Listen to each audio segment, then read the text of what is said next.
नमस्कार, मेरा नाम डॉक्टर धनेश भारद्वाज है। आज हम बात करेंगे कोविड-19 के बारे में और हार्ट अटैक के बारे में। ये कोविड-19 से जो हार्ट अटैक की जो संभावनाएं लोगों में बढ़ रही हैं वो किस कारण से हैं। जो कोविड-19 का जो इन्फेक्शन होता है वो एक तरह से एक इन्फ्लामेटरी रेस्पॉन्स होता है जो कि बहुत ही सीवियर होता है और वो उसमें हमारा हार्ट की मसल्स, हमारी ब्लड वेसल्स काफ़ी ज़्यादा इन्वॉल्व होती हैं।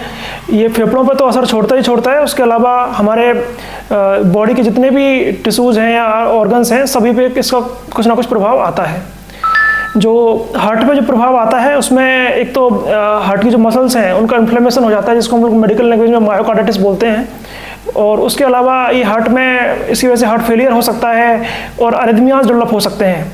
अरिथमियाज उसमें जो मेनली होते हैं वेंट्रिकुलर अरिथमियाज या फिर एट्रियल अरिथमियाज, उनकी वजह से लोगों की सडन डेथ हो सकती है।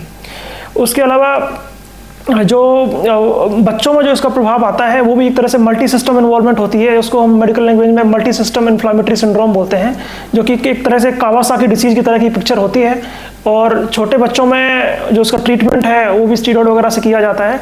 और जो एडल्ट्स होते हैं उसमें जो इन्फ्लामेटरी रेस्पॉन्स होता है उसमें काफ़ी सीवियर होता है।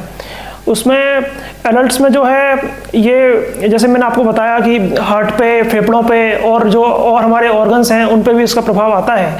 ये प्रभाव क्यों आता है, कोविड-19 का हार्ट से क्या इंटरेक्शन है और क्यों हार्ट के टिश्यू को ये इफेक्ट करता है, उसके ऊपर दो थ्योरीज हैं। एक स्पाइक प्रोटीन थ्योरी है जो कि स्पाइक प्रोटीन मिमिक्री के ऊपर बेस्ड है कि जो कोविड-19 में जो स्पाइक प्रोटीन जिससे वो अटैच होता है हमारे टिश्यूज़ के ऊपर, वो और हार्ट का जो टिश्यू है उसमें जो प्रोटीन होता है वो दोनों मिमिक करते हैं और उसकी वजह से ये हार्ट को इन्वॉल्व करता है। दूसरी थ्योरी जो बोलती है वो एसिटाइलकोलिन रिसेप्टर को लेकर है, जो कि ACH रिसेप्टर की मिमिक्री की वजह से होती है, क्योंकि जो एसिटाइलकोलिन रिसेप्टर है वो हमारे गले में जो सांस लेने वाली जो नली है उसके अंदर पाया जाता है और वो जो एसिटाइलकोलिन रिसेप्टर पे जो प्रोटीन है ये बाइंड होता है। तो इन दोनों की थ्योरीज की वजह से ये एक्सप्लेन किया जाता है कि जो ये फेफड़ों को और हार्ट को इन्वॉल्व करता है। इसके अलावा हमारी ब्लड वेसल्स को भी इन्वॉल्व करता है और उनमें थ्रोम्बोटिक स्टेट ये डेवलप करता है, जिसके कारण क्या है ब्लड क्लॉट्स बनने की संभावना बढ़ जाती है।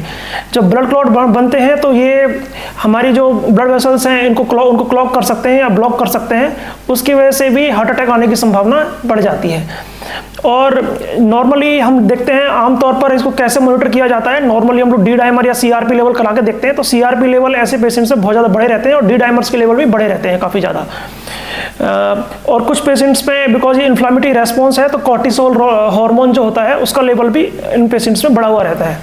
सो अब जो दो स्टडीज़ इस पे मैं आपको कोट करना चाहूँगा। एक तो हमारी ICMR की स्टडी है, उसमें पाया गया है कि जो स्ट्रेन्स जो हैं ये हार्ट को जो कोरोना की जो है हार्ट को इन्वॉल्व करती है, बट जो कोरोना के लिए जो वैक्सीन जो देते हैं उसमें उसका कोई हार्ट से पे प्रभाव नहीं है। बट कुछ केसेस में देखा गया है कि जो हम लोग वैक्सीन जो यूज करते हैं कोरोना वायरस को लेके और उससे बचने के लिए, उस वैक्सीन की वजह से भी प्रोथ्रोम्बोटिक स्टेट डेवलप होती है और कुछ लोगों में ऐसा पाया गया है कि उसकी वजह से भी मायोकार्डियल इन्फार्क्शन या हार्ट अटैक आ सकते हैं।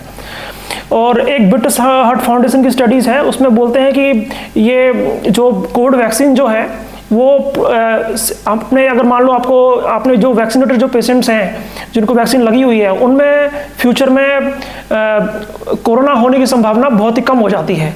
बट जो वैक्सीन का जो इफेक्ट है उसकी वजह से प्रोथ्रोम्बोटिक स्टेट डेवलप होती है या नहीं होती है उसके बारे में हम कुछ नहीं कह सकते हैं। अभी इस पर रिसर्च अभी ऑनगोइंग है। कुछ स्टडीज़ में पाया गया है कि जो वैक्सीन की वजह से भी कोविड-19 की वैक्सीन की वजह से भी हार्ट अटैक के आने की संभावना बढ़ जाती है, बिकॉज ये वैक्सीन भी जो होती है ये प्रोथ्रोम्बोटिक स्टेट डेवलप करती है। जिस तरह से जैसे वायरस डेवलप करता है इस तरह से वैक्सीन भी डेवलप करती है और उस वजह से लोगों में ब्लड वेसल्स के अंदर क्लॉट बन जाते हैं और मायोकार्डियम का इन्फ्लेमेशन हो जाता है, तो इस वजह से उनमें भी हार्ट अटैक आने की संभावना बढ़ जाती है। ये अभी इस पे जो वैक्सीन को इफेक्ट को लेकर स्टडीज अभी ऑनगोइंग है और जैसे ही रिसर्च में आगे आएंगे उसके बारे में जानकारी हमको मिलती रहेगी। सो ये मैंने आपको ब्रीफ आपको बताया है कि किस तरह से कोविड-19 एंड हार्ट और किस तरह से वैक्सीन का जो प्रभाव है हमारी बॉडी के ऊपर आता है। Thank you.